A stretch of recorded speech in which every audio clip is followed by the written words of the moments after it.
बिस्मिल्लाहिर्रहमानिर्रहीम। अस्सलाम वालेकुम मुअज़्ज़िज़ नाज़रीन, मैं हूँ आपका होस्ट खालिद बिलाल। तुसन साडा फेसबुक ते यूट्यूब चैनल जदीद सोलर सिस्टम। उम्मीद कराना कि सारे दोस्त खैरियत नाल होसन। सोलर अपडेट क्योंकि सोलर दे रेट दे विच काफ़ी शार्टेज है और रेट भी अप थी चुके हैं, क्योंकि इस टाइम जी मुकम्मल सूरत हाल बन चुकी है सारे ਲਈ ਦੀ ਉਹਦੇ ਨਾਲ ਤੁਹਾਨੂੰ ਆਗਾਹ ਕਰਾਂਦੇ ਪਏ। ਮੁxਤਲਿਫ ਸ਼ਹਿਰਾਂ ਦੇ ਵਿੱਚ ਵੀ ਸੁਣਾਈ ਦੇ ਵਿੱਚ ਆਉਂਦੇ ਪੈਣ ਕਿ ਰੇਟ ਮਜ਼ੀਦ ਅਪ ਥੀ ਗਏ ਨੇ।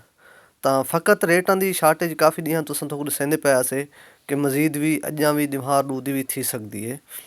ਤਾਂ ਇਹਦੇ 'ਚ ਫਿਲਹਾਲ ਜਿਹੜੀ ਅੱਜ ਸਾਡਾ ਲਈਏ ਦੀ ਪੋਜੀਸ਼ਨ ਹੈ ਪਈ ਰੇਟ ਸਾਡੇ ਲਈ ਇਹਦੇ 'ਚ ਲੌਂਚ ਹੈ ਮੁਸਿਕਸ ਦਾ 50 ਤੋਂ ਕਰਾਸ ਥੀ ਚੁੱਕੇ। और ਜਿਹੜੇ एंड टाइप जिनको ਦਾ ਮਾਲ ਹੈ ਪਿਆ ਉਹ ਤਕਰੀਬਨ 52 ਰੁਪਏ ਪਹਿਲੇ ਉਹਦੀ ਬੁਕਿੰਗ ਚੱਲਦੀ ਪਈ ਤਾਂ ਉਹਦੀ ਹੁਣ 53 54 ਤੇ ਬੁਕਿੰਗ ਲੱਗੀ ਗਈ ਹੈ। ਤਾਂ ਇਸ ਟਾਈਮ ਹਾਲਾਤ ਫੁੱਲ ਖਰਾਬ ਹਨ ਪਏ ਸੋਲਰ ਦੇ ਹਵਾਲੇ ਨਾਲ। ਤਾਂ ਦੇਖੋ ਅੱਲਾ ਮਿਹਰਬਾਨੀ करे सी, अल्लाह बेहतरी करे सी। इंशाल्लाह रेट मजीद दिमार दो तीन चार तीन मामूल के मुताबिक आ वैसन। तो फिलहाल जी मालों की पोजीशन दसेंदे पैन कि माल तकरीबन कराची चो निकले हुए हैं हर बंदे दे।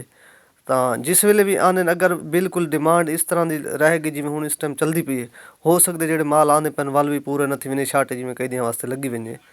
तो अल्लाह करम करे सी इंशाल्लाह। तो फिलहाल इन टाइम जो लॉन्च है मुसिक्स का माल सारे ਲਈ ਦੇ ਵਿੱਚ मिलता पे उनकी पोजीशन है 50 रुपये 50 पैसे और 50 रुपये तक चलता पे जी इन टाइम मौके की पोजीशन है। अगर देखो अल्लाह मेहरबानी करें शाम ते या सवेर दी वाला जी भी बन सी उतो उनके मुताबिक दसे सूँ।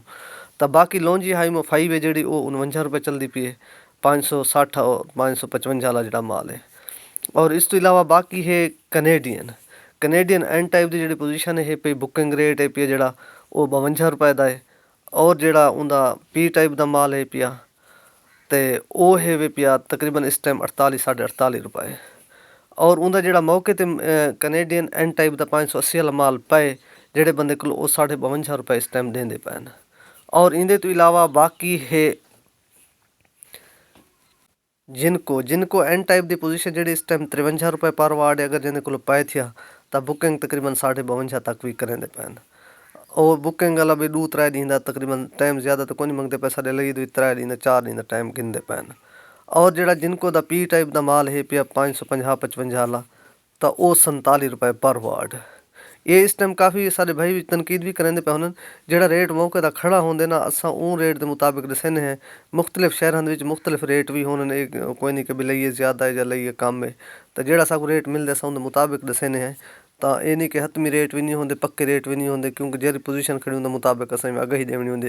क्योंकि जो जेरे भी दोस्त इन रिलेटेड हैं तो ताकि उन्हें मालूमात मिल वजे पोजीशन की।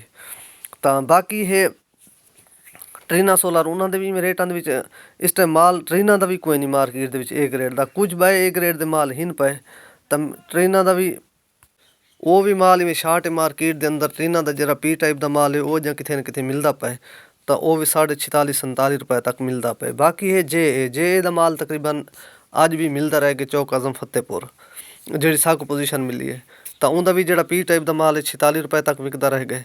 और जोड़ा एंड टाइप का माल है वो 50-51 तक विकता रह गए। तो बाकी माल मजीद भी एक आज शाम तक कल तक मजीद शार्ट थी वैसन, क्योंकि माल पिछों नज़दीक कोई नहीं जो भला राल वैसन। तो मजीद भी जी सूरत हाल उस आगाह करे सूँ दसे सूँ। तो बाकी इन अपना ख्याल करे सो दे इजाज़त अल्लाह हाफिज़।